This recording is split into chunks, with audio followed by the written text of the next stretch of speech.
Ron Howard weaponizes normalcy to orchestrate a multi-billion-dollar cinematic hegemony.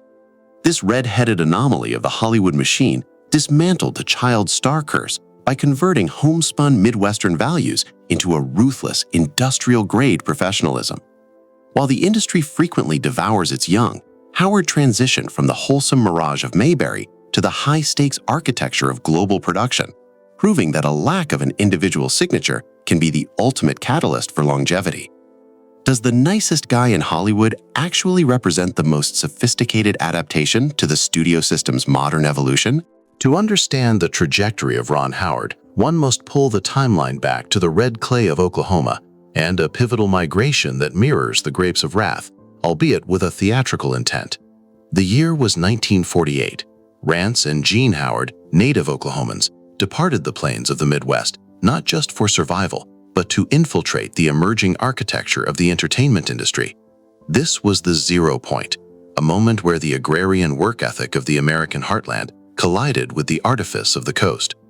As documented by Ron and Clint Howard in their definitive memoir, The Boys, published by William Morrow and Company, the family unit was not merely a domestic arrangement, but a professional collective designed to withstand the systemic pressures of Tinseltown. The farmer's work ethic that Rance and Gene brought from Oklahoma acted as a biological shield for their sons. Rance Howard, a character actor who never reached the upper echelons of stardom, utilized his lack of power as a pedagogy for his children. He taught them that acting was not a pursuit of vanity, but a noble struggle and a craft requiring discipline. In the Howard household, the sound of the typewriter was a fundamental texture of life. Gene and Rance spent their nights typing and mailing, ensuring financial stability while navigating the precarious nature of freelance labor. This upbringing was normal only in the sense that it was grounded in labor. In reality, it was an expert-level training program in industrial endurance.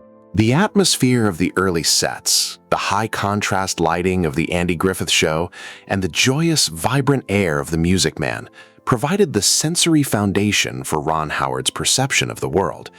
While other child performers were often treated as trained animals, goaded or bribed for a reaction, Ron was taught the fundamentals of performance as a professional responsibility. This distinction is critical. By viewing the set as a workspace rather than a playground, Howard avoided the psychological fragmentation that typically plagues child actors. However, this success invited a paradox. The fame that brought joy on screen invited systemic stress and bullying in the real world. Howard recalls being a marked man at school, where the taunt, "Hey, Opie," was frequently a catalyst for physical confrontation. The physical reality of these early years involved a dual existence. During the day, Howard was the idealized son of a fictional America. In the evening, he was a student athlete engaging in wrestling and sparring lessons with his father to defend himself against the aggression of peers who could not separate the boy from the screen. These dust-ups at the corner of Cordova and Oak were the crucible where Howard's resilience was forged. His parents offered him a choice: stay and fight for assimilation, or retreat to a private school for performers. Howard's choice to stay, to remain within the normal world while mastering the artificial one, is the defining architecture of his career. As the 1960s bled into the 1970s, the Howard family moved symbolically and physically from the modest Cordova Street to the more prestigious Toluca Lake, marking a step up in status that coincided with Ron's maturation into a young adult star. Yet even as the scale of his fame grew, the fundamental principles remained stagnant. Work hard, do not give up, and treat the industry as a business of commitment and perseverance. This disciplined budgeting and saving practiced by his parents allowed the family to thrive in an unforgiving business, creating a financial and emotional safety net that would soon allow Howard to execute one of the most daring pivots in Hollywood history. The transition from Richie Cunningham to an Oscar-winning director was not an organic evolution. It was a calculated, data-driven gamble. In 1980, Ron Howard executed what can be described as his Great Resignation, officially departing his starring role on the cultural juggernaut Happy Days. To the public, this appeared to be an act of professional self-destruction, leaving a high-paying, secure position at the peak of the show's hegemony. In reality, it was the final move in a long-term strategy to avoid the Richie Cunningham typecasting that Howard feared would become a professional prison. Howard's entry into directing was facilitated by a deal with the legendary Pope of pop cinema, Roger Corman. Demonstrating an early mastery of industrial leverage, a 22-year-old Howard agreed to star in the low-budget car chase film Eat My Dust, 1976, only on the condition that Corman would allow him to direct a feature film in the future. Corman, ever the opportunist of capital, agreed. The result was Grand Theft Auto, 1977, a film that serves as a statistical anomaly in Howard's career. Shot in a mere 22 days on a shoestring budget of $602,000, the film was a masterclass in efficiency. The commercial payoff of Grand Theft Auto was staggering. Despite receiving negative reviews from critics, maintaining a low 29% approval rating, the film grossed approximately $15 million domestically. In the cold logic of Hollywood production, a 25-fold return on investment is more valuable than any artistic accolade. This success proved that Howard could keep the budget low and strike gold while working within the rigid mandates of a producer like Corman. It also established the Rance-Ron creative partnership, with Howard's father co-writing the script and performing a supporting role, maintaining the family collective model even as the stakes increased. This success opened the industrial door for Howard, allowing him to bypass the typical obstacles of the studio system. By 1982, he was directing high-profile studio comedies like Night Shift, which turned an $8 million budget into $21 million. This trajectory continued through the 1980s, with Splash 1984 and Cocoon 1985, films that combined commercial viability with a growing technical competence. Howard was no longer just a kid from TV. He had become a gun for hire who understood the relationship between the lens and the bottom line. His shift to full-time directing in 1980 was the catalyst that transformed him from a piece of talent to a stakeholder in the production architecture of Hollywood. In the hallowed halls of film scholarship, the auteur theory, the idea that a director is the primary creative author with a distinct recurring signature, is the gold standard of prestige. However, Ron Howard represents a fundamental repudiation of this theory. As analyzed by critic Ronald Bergen in The Guardian, Howard is the paradigm of the non-auteur, a middle-brow filmmaker who adapts his style to the subject matter rather than imposing a personal vision. To the academic critic, this is often viewed as a deficit. A bad film by Lars von Trier is deemed more interesting than a good film by Ron Howard because it possesses a signature. This phenomenon is explored in depth in contemporary scholarship, such as the research by M. Caleb Theodore and Saranya P. in Theory and Practice in Language Studies, which uses Howard's adaptation of the Da Vinci Code to examine the director's discourse and the stature of an auteur. Howard is often described as a civil servant of the camera, an artisan who executes a job with professional competence, rather than an artist for whom filming is an act of individual love. This eclecticism, moving from the fantasy of Willow to the historical drama of Apollo 13 to the comedy of Parenthood, means that there is no Ron Howard style, in the same way there is a Wes Anderson style or a Tarantino style. However, this lack of signature is precisely why Howard is a Spielbergite and a survivor.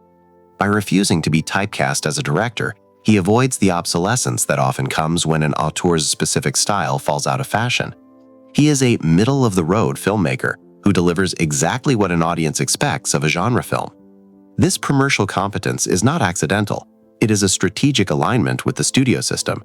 In the golden era of Hollywood, Howard would have been the perfect studio director, a professional who could be put in charge of any project and deliver a solid, well-shot product with a stellar cast. The paradox lies in the fact that Howard's filmography is eclectic, yet his films are often indistinguishable from one another in their competently made commercial nature.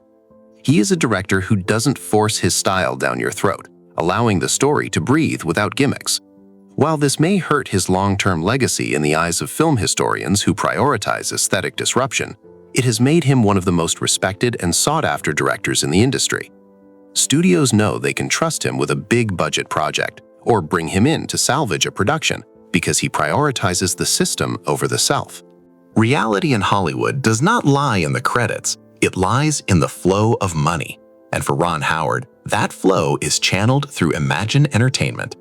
Founded in November 1985 alongside producer Brian Grazer, Imagine was the merger of two production companies, Howard's Major H Productions and Grazer's self-titled entity. This was not a mere collaboration. It was a systemic move to control the means of production following the success of Splash 1984. Imagine Entertainment quickly established a deal with TriStar Pictures, but by 1987, Howard and Grazer terminated those obligations to seek greater flexibility. The defining moment for the company's hegemony occurred on December 1, 1987, when they sealed a long-term multiple-picture agreement with Universal Pictures. This deal was an industrial masterstroke. Universal distributed 3 to 5 Imagine films per year and eventually acquired a 20% stake in the company. In 1986, Imagine went public was an IPO at $8 a share.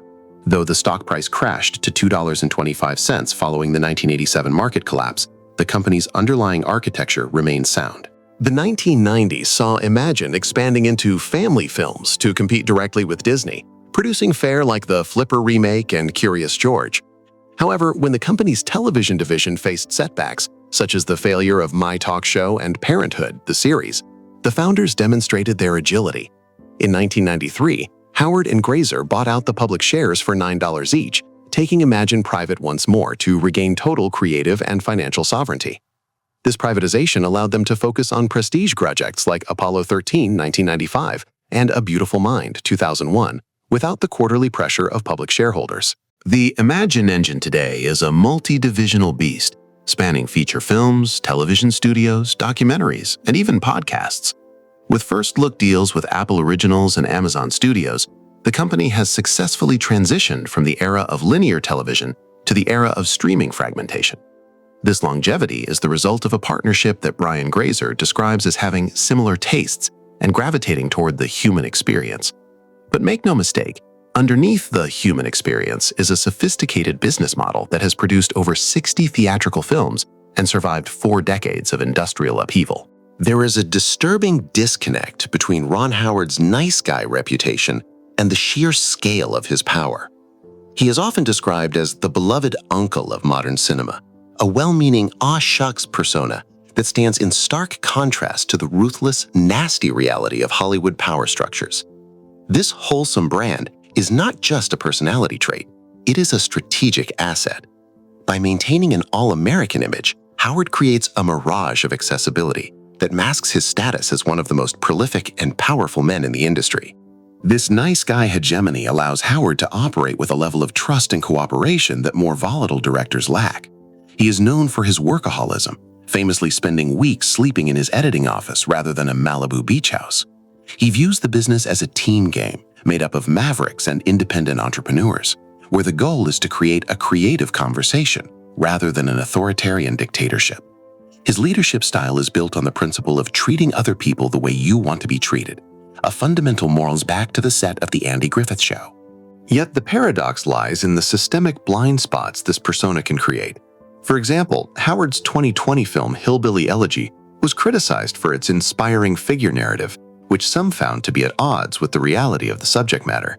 Critics suggest that Howard's nice guy lens may sometimes be a very bad fit for stories that require a darker, more violent interrogation of the human condition. His refusal to be a madman for the job can lead to films that drown in the deep end because they lack the necessary edge. Consequently, the nice guy is not just who Ron Howard is, it is how he survives. In an industry defined by suicide, self-destruction, and OD'd, excess, Howard's boring normalcy is his most radical act. He has mastered the art of keeping a poker face and using entrepreneurial spirit to navigate the tenuous nature of a 6-decade career. By being beloved, he ensures that doors remain open even when his films miss the mark. He is the ultimate anomaly, a person who has never wanted to do anything else and finds the 4:30 a.m. call time to be a fascination rather than a drag. The true test of Howard's industrial utility is his reputation as a fixer. When a production enters a state of chaos, Howard is the safe choice summoned to restore order. The most high-profile example of this protocol was the 2017 takeover of Solo: A Star Wars Story. Following the turbulent firing of original directors Phil Lord and Christopher Miller halfway through production, Lucasfilm head Kathleen Kennedy turned to Howard to salvage what could have been a disaster. Howard's role in Solo was not that of an inspired artist, but that of a fixer who could fulfill an obligation of the story without surprising the audience. Critics noted that while his input wasn't terribly exciting, it brought a strong sense of professionalism and made the story cohesive and not at all chaotic despite the 11th hour change. Howard's ability to steer a troubled production is a direct result of his lifelong immersion in the business. He knows how to cut a deal and how to manage the expectations of conference rooms of producers and marketers. This fixer reputation is both a blessing and a curse. It reinforces the idea that Howard is a gun for hire rather than an auteur. Because he is willing to take on projects that are micromanaged to schwit by studio heads, his name is occasionally attached to supreme duds or unremarkable products. Yet even a commercial dud like Solo, which flopped domestically relative to its budget, is viewed as a worthwhile addition because it didn't ruin the brand forever. Howard's value lies in his ability to keep the high-speed train from heading off the tracks. This professionalism extends to his recent focus on documentaries, such as The Beatles, 8 Days a Week, and Jim Henson, Idea Man. In these projects, Howard acts as a curator of legacy, using his storytelling acumen to highlight the people and technology behind innovations. Whether he is directing a $200 million space opera or an intimate documentary, the fixer remains the same, a director who prioritizes the survival of the narrative over the ego of the filmmaker. To look at Ron Howard's career through the lens of data is to see a landscape of consistent, high-yield performance. Over 6 decades, he has generated over $4.3 billion in worldwide box office revenue as a director alone. This puts him at number 14 in the all-time worldwide rankings for directors, a testament to his unstoppable momentum during the 1990s and 2000s. As a producer, his impact is even larger, with credits on over 60 theatrical films and a total domestic gross exceeding $1.1 billion for the films he personally produced. His awards yield is equally dense. Howard possesses 2 Academy Awards, 7 Emmy Awards, 2 Golden Globe Awards, and 2 Grammy Awards. The definitive milestone was 2001's A Beautiful Mind, which won both Best Picture and Best Director. However, the statistical reality reveals a more nuanced story. While he is a frequent winner, he is an even more frequent nominee, with over 151 nominations across his career. He is a director who consistently performs well, even if he doesn't bring home a lot of hardware for every single project. The data also tracks the pivots in his commercial viability. While his early comedies were low-risk, high-reward, his later franchise work, like the Robert Langdon series, showed diminishing domestic returns, even as international grosses remained strong. Inferno 2016 grossed $220 million worldwide, despite a domestic flop. This global reach is a fundamental part of the Imagine business model. Howard has transitioned from a domestic TV star to a global media architect, with his work serving as a total TV product that functions across screens, genres, and borders. As we look toward 2025, the entertainment industry is facing a systemic transformation, and Howard's Imagine Entertainment is at the center of the new normal. The media market is projected to grow to $1.1 trillion, but the economics of streaming remain a challenge. In this landscape, Howard is prioritizing business sustainability over pure growth. The strategy for 2025 involves cutting costs, consolidating workflows, and leveraging AI not to replace human talent, but to enhance creative output. The total TV trading model is the future Howard is building for Imagine, a rejection of the divide between linear television and streaming. As subscription revenue shifts and advertising moves from linear to digital, Imagine is diversifying its revenue streams through branded content, podcasts, and fast channels. The company is also moving its focus outside of Hollywood, following the global trend where Netflix commissions 63% of its titles from non-US territories. Howard's adaptability, from the oil fields of his father's struggles to the AI-integrated sets of the future, is his greatest competitive advantage. Consequently, Ron Howard's story is not over. It is merely entering its next phase of industrial integration. He is currently developing survival thrillers like Eden and high-profile documentaries like Music by John Williams, continuing to do the math on whether on-prem or cloud operations are more cost-effective. He remains curious, industrious, and engaged, gardening his career like his grandfather taught him to garden roses, with trial and error, a bit of compost tea, and the weeding out of bad ones. Ron Howard is the ultimate ghost in the machine. By perfectly simulating the normal American male, He has achieved a level of industrial invisibility that allows him to control the very air we breathe in the cinematic landscape. He is not the madman auteur who burns bright and fades away. He is the beloved uncle who slowly, methodically, and professionally builds a fortress that outlasts everyone. His nice guy persona is the ultimate camouflage for a survivor who knows that in Hollywood, the most dangerous weapon is not an ego, but a schedule that is always on time. If Richie Cunningham was a mirage and Opie was a script, who is the man behind the camera? Perhaps he is the only one who realized that in a world of artifice, the most radical thing you can be is professional. Does his career prove that the auteur is dead and the civil servant has won the war for our attention? As the screens flicker into 2025, one thing is certain: Ron Howard will be there, in the editing room, long after the stars have gone home. He doesn't just navigate life, he manufactures the very lens through which we see it.